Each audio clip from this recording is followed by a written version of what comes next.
All right, thanks for joining me in this one. So I've been fishing for a while now, and I think I've got a pretty good feel on different ways to fish. But for this video, what I'm asking is, I'm gonna go over what I do. Do you see something that I can do to where I can improve my chances of catching a fish? Because sometimes I catch the fish, sometimes I don't. That's what I'm asking you. So leave a comment below, I'd love to know. We're gonna start with the big boy. This is my rod for my A-Rig and D-Rig. And so my question for this one is, I'm going from 65-pound braid directly to a clip. Right here, that's my clip. And then from the clip, I go directly to either the A-Rig or the D-Rig. If I'm using a D-Rig, then I'm not gonna cast it. Instead, I'm gonna troll it. I just leave it on the side like this, and I pedal. And so what I'm thinking is that I wanna keep it just above the line of the grass. I'm not sure exactly how to do that. I don't know, do you go fast, do you go slow? But I think that you go semi-fast, and just when you don't feel the snag anymore, you're probably okay. So anyways, that's if I were using the D-Rig or if I was trolling. Okay, now if I'm using the A-Rig though, which I've got an A-Rig right here, what I decided to do for this A-Rig was put a whole bunch of underspins. These are actually Coolbaits underspins. And then I put a whole bunch of Keitechs on there, and I even put a little bit of scent. Okay, so what I do is I take it and I cast it as far as I can. So I'm gonna cast it.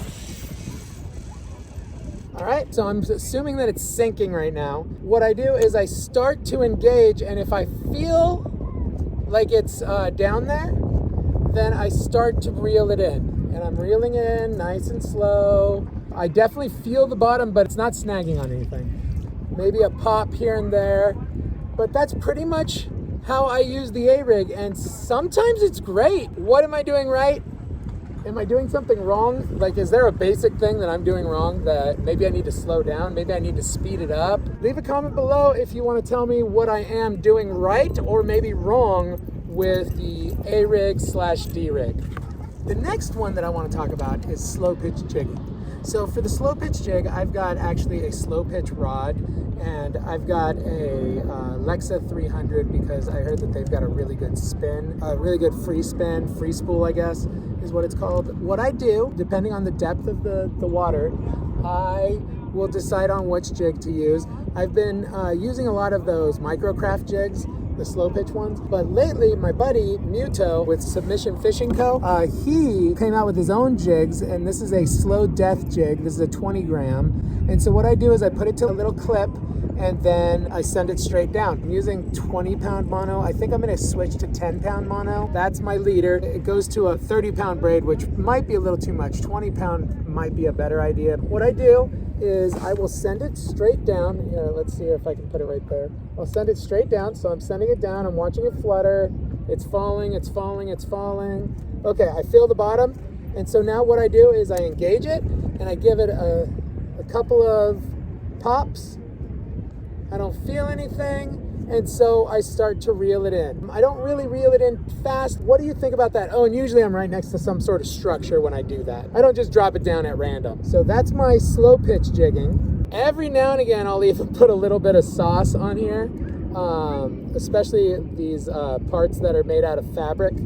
This is the Ned Rig. I've got a little 2500 spinning reel, and it's going from, like, I think it's 10-pound braid to 8-pound leader. Right here, what I've got is these Salamanders through Savage Gear. They're pretty cool. So I'll either use the Savage Gear or I'll use the Z-Man TRDs with a little mushroom head. So what I do is I engage it, I bring it back, I throw it out there as far as I can, and then I'm gonna let it sink and I'm gonna let it sit for a while. Once I feel the bottom, depending on what's happening to the boat, if I'm just drifting, I let it just drift and I feel the jig just hopping on the bottom.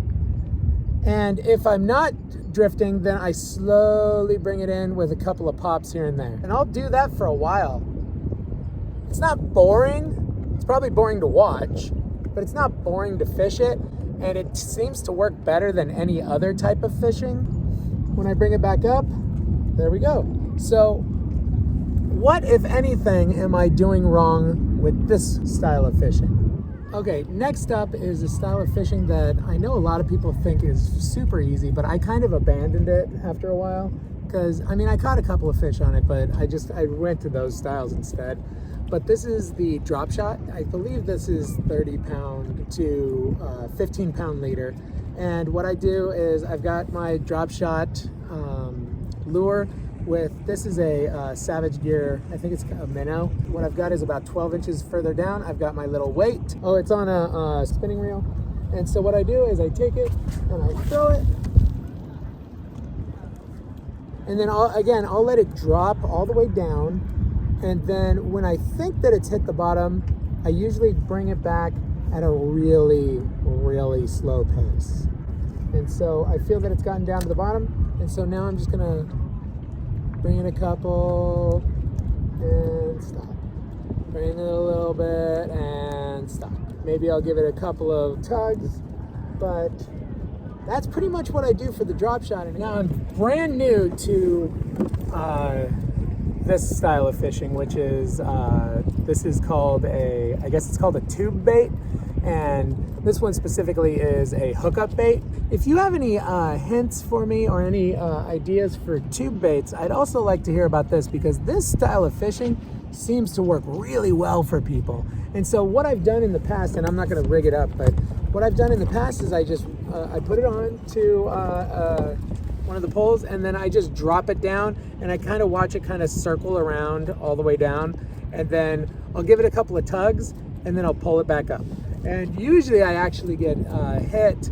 The few times that I have actually caught anything, it's always been on the drop. So is the drop the only part that's important, or is there something else that I'm missing for the tube bait? With all that said, my friends, thanks for watching the video. If you've even gotten this far, I really appreciate it.